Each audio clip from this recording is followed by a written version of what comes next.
Salut les moteurs poteaux et bienvenue pour cette nouvelle vidéo. Aujourd'hui on se retrouve sur BeamNG Drive. Et vous pouvez remarquer que l'affichage c'est pas le même que d'habitude. D'habitude on est en vue orbitale, fixe, et là on est en VR. Et oui, puisque BeamNG a sorti hier sa mise à jour 0.30, que c'est une mise à jour colossale, avec une nouvelle voiture, avec une nouvelle remorque, avec une nouvelle extension de map, avec des tas de correctifs, mais avec surtout un nouveau mode VR, expérimental, on va y revenir, mais un mode VR donc auquel personne ne s'attendait, puisque l'équipe de BeamNG avait toujours dit que c'était pas prévu d'avoir un mode VR. Donc, comme je le disais, un mode VR expérimental, puisqu'il utilise un nouveau moteur de rendu lui-même expérimental, c'est le moteur Vulkan. Alors, je pense que ce moteur de jeu vise à remplacer le moteur actuel.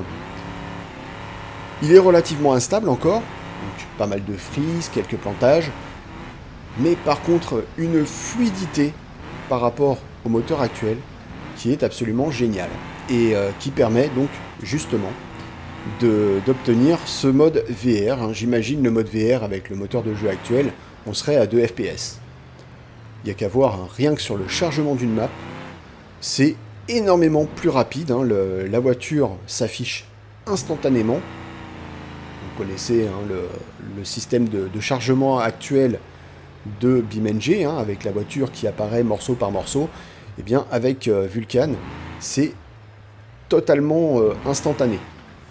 Donc hâte que ce moteur de jeu se bonifie avec l'âge. Et vraiment, BeamNG va avoir un tout autre visage. Et d'ailleurs, on va revenir à cette VR justement, qui propose déjà un autre visage. Le jeu est méconnaissable, j'ai envie de dire, on le redécouvre totalement, avec donc cette sensation de profondeur qu'on n'avait pas forcément quand on était à plat. Si vous vous souvenez, j'avais fait une vidéo pour avoir une pseudo VR en utilisant le logiciel Vorpix, mais on n'avait pas cette information de profondeur, et d'ailleurs on se rend compte vraiment de l'immensité de ces maps lorsqu'on est en VR. Alors là où ça prend également un autre sens, c'est par exemple ici en crawling, puisque habituellement les vidéos de crawling je vous les propose en vue orbitale, donc la vue par défaut, et il est assez facile de voir où on pose les roues. Et bien là c'est beaucoup plus difficile de voir justement si ça passe partout, etc. Puisque on est limité forcément à notre champ de vision autorisé par le véhicule.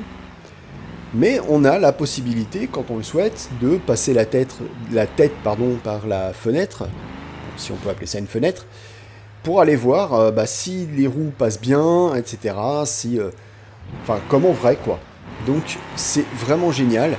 Et le rock crawling prend une toute autre dimension, c'est beaucoup plus difficile, mais également beaucoup plus réaliste.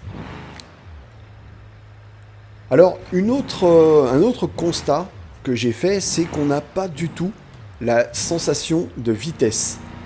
Par exemple, ici, moi j'ai l'impression d'être à 30-40 km/h, alors qu'en fait je suis à 80. Mais dans le casque, j'ai vraiment pas la sensation de vitesse. Alors je sais pas pourquoi, je pense que ça va être là aussi amélioré, peut-être avec un petit peu de motion blur ou quelque chose comme ça. Mais c'est vrai qu'on n'a pas du tout la sensation de vitesse. Là j'ai vraiment l'impression de rouler raisonnablement et tout, alors que quand je regarde la vidéo, donc la vidéo que vous avez sous les yeux, la sensation de vitesse change totalement. Alors à propos justement de ce retour vidéo, il faut savoir que il faut tricher un petit peu pour en faire une vidéo que vous puissiez regarder dans de bonnes conditions, puisque le retour vidéo est totalement écrasé, et donc je suis obligé de le redimensionner au montage. Donc c'est pour ça que vous avez peut-être remarqué qu'il y a quelques éléments d'interface graphique qui sont parfois étirés, donc comme l'indicateur de dégâts ou le petit macaron à la Forza Horizon là, pour les scores, etc.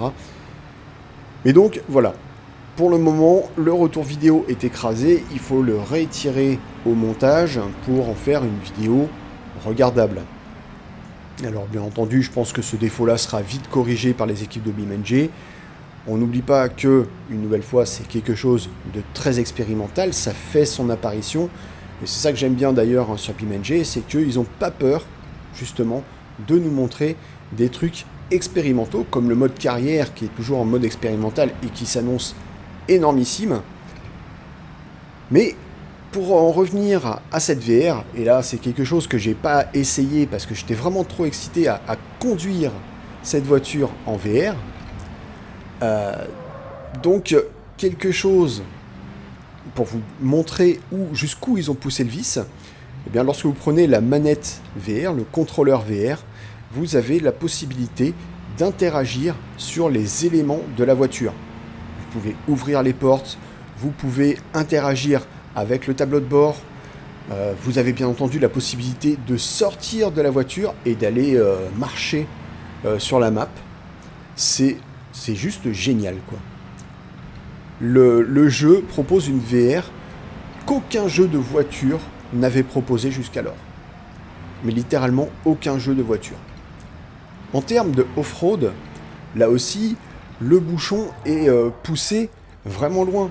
Aucun jeu ne proposait une partie off-road aussi poussée, si on accepte Dirt Rally 2 par exemple, et ses rallyes sur terre ou sur neige, mais là on est vraiment sur un autre niveau lorsqu'on fait du rock crawling, lorsqu'on fait du franchissement, lorsqu'on va sur les chemins, etc. On est vraiment sur un tout autre niveau. Pour moi, là, le jeu, il est quasiment complet. Alors bien entendu, il faut encore de la stabilité, comme je l'ai dit, avec ce nouveau moteur de jeu, on n'est pas à l'abri de quelques frises ou quelques plantages, mais ça va se bonifier avec l'âge. Pour moi, tout ce qui manque à ce jeu, c'est la salissure et l'usure. Et là, on aura un jeu qui sera absolument parfait, et en termes de simulation, le must du must. Voilà, donc je suis ultra content, et quand je suis content, je vomis. N'hésitez pas à me dire ce que vous en pensez en commentaire. N'oubliez pas non plus de vous abonner, d'activer la cloche, le petit like de l'amour qui fait super plaisir. Je vous laisse avec ces quelques images. D'ici la prochaine vidéo, je vous souhaite une bonne route, et bien entendu, soyez sages au volant. Kenavo!